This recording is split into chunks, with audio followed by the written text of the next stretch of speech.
Hello YouTube, this is a review of the M1a Standard by Springfield Armory, and the questions evolving around this rifle are: is it worth the $1,400 that it cost? What's the reliability of the rifle? What's the accuracy of the rifle? And honestly, how practical is the rifle?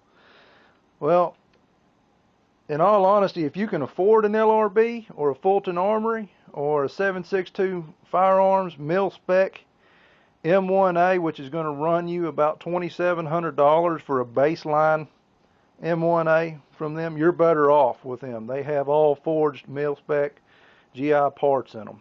They're just going to be a better rifle. That being said, the M1a Standard by Springfield Armory is a good rifle. Depending on what you're going to be using it for. If it's going to be your ultimate bug out rifle, you got a lot of upgrading to do to this rifle. Out of the box, the rifle is capable of about 3 to 4 MOA groups. Okay, but you can reduce that size drastically. As far as the reliability of the rifle, within the first 300 rounds, the trigger assembly, the hammer inside the trigger assembly, or the claw on the hammer, actually broke off. And I had the same issue with the M1a Loaded that I have as well. Problem is that Springfield Armory uses MIM parts and not actual forged parts. Okay, so that your quality of parts is just not on par with a higher end M1a. I sent the trigger assembly back into Springfield. They fixed it, no questions asked, about a 2-week turnaround time.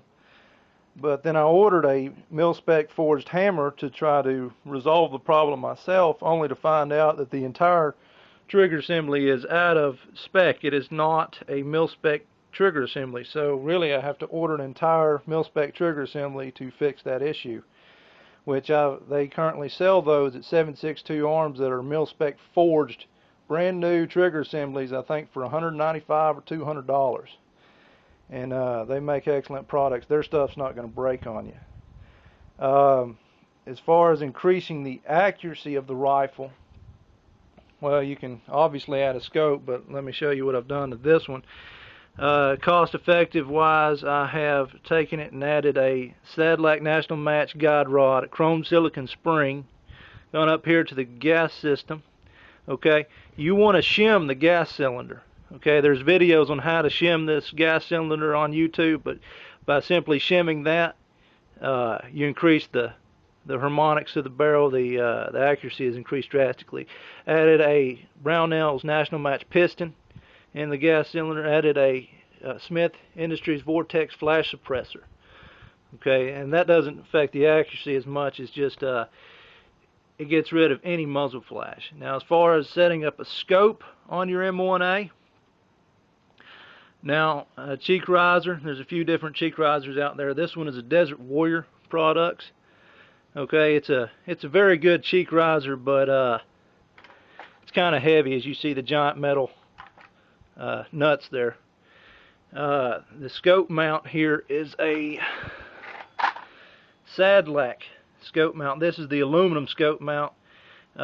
It's my favorite that Sadlac makes because I've had 4 M1As, all of them sporting a different Sadlac scope mount. I actually had the Springfield Gen 4 scope mount. It sucks ass. It's just a horrible scope mount. Sadlac really has it down. You can even use your iron sights if your scope were to fail and you had to quickly take off your scope so that you had a usable sight system. You can still use your iron sights with the Sadlac system. It's a 3-point contact system. Okay, you have your big nut here that screws into the side and has I think 3 Allen nuts on the inside of here that are all Loctited. This is Loctited, of course, as well. And then in the front here there is another one that is tightened down and then Loctited as well by a set screw in the front. So you have 3 points of contact here in the back over there on the side of the receiver and up here on the front of the receiver. Scope isn't going anywhere. Okay, the scope on this particular rifle is just a Burris full field tube ballistics plate reticle. Okay, the rings are just a standard Leopold scope rings.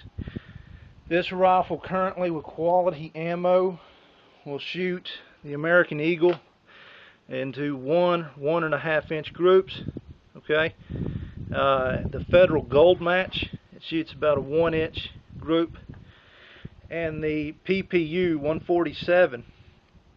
Okay, this is about 2 MOA ammo, which is great for plinking. You really don't need anything more than that for plinking. Shooting milk jugs at 300 or 400 yards, this ammunition is capable of doing it after you've accurized your rifle. Now the rifle can be a little bit more accurate if you were to glass bed it and unitize the gas cylinder, or buy one. Springfield Armory actually makes a good unitized gas cylinder. I think it's around $130 something from Brownells. Okay, that actually increases your accuracy, but you got to remember you also need to shim it as well. So right now you do not have a sniper rifle. This is a battle rifle setup. Okay, this is a good, reliable battle rifle setup that can shoot 1 inch groups. But this also has the lighter profile barrel. This is not a national match barrel in the M1a Standard. Okay, that equivalent's a lot less weight because it's about a pound less than the loaded or national match. It doesn't have quite the accuracy, but I mean, heck, if you're shooting 1 inch groups with a battle rifle and it's reliable, you're good to go, really. As far as the MIM parts, the trigger assembly is all MIM, and the bolt's actually forged because it's a F-series bolt. But I swapped out the extractor with a GI extractor just for precautionary reasons. But right now it runs 100%. You use Checkmate Industry magazines. They're the best currently manufactured magazine on the market, and I've had real good experience with them. Other than that, if you can afford a Fulton Armory, go with Fulton Armory, or an LRB or 7.62 firearms. But if you want a good beginner level M1A that you can work on and customize yourself, this is a great platform. And then some people have questions on the different stocks. Do they accurize it? The Sage chassis, the Troy chassis, the JAE, and I don't know about the JAE or the Troy, but I personally had a Sage chassis which I put on a Scout of mine, and the accuracy did not increase whatsoever. There was zero improvement in accuracy.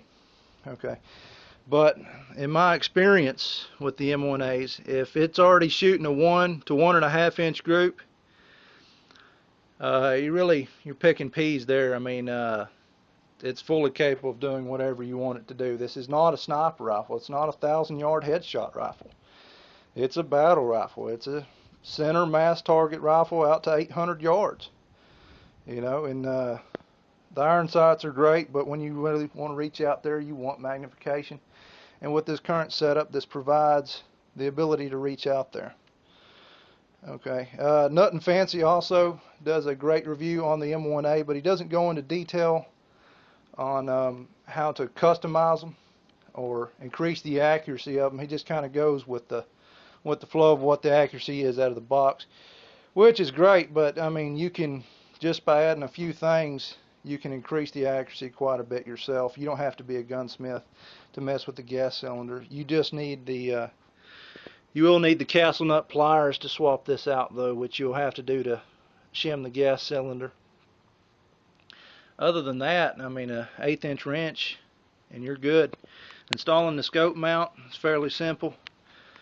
Just use a lot of blue Loctite, and it stays on solid. Round count of this rifle is around 1,000 rounds.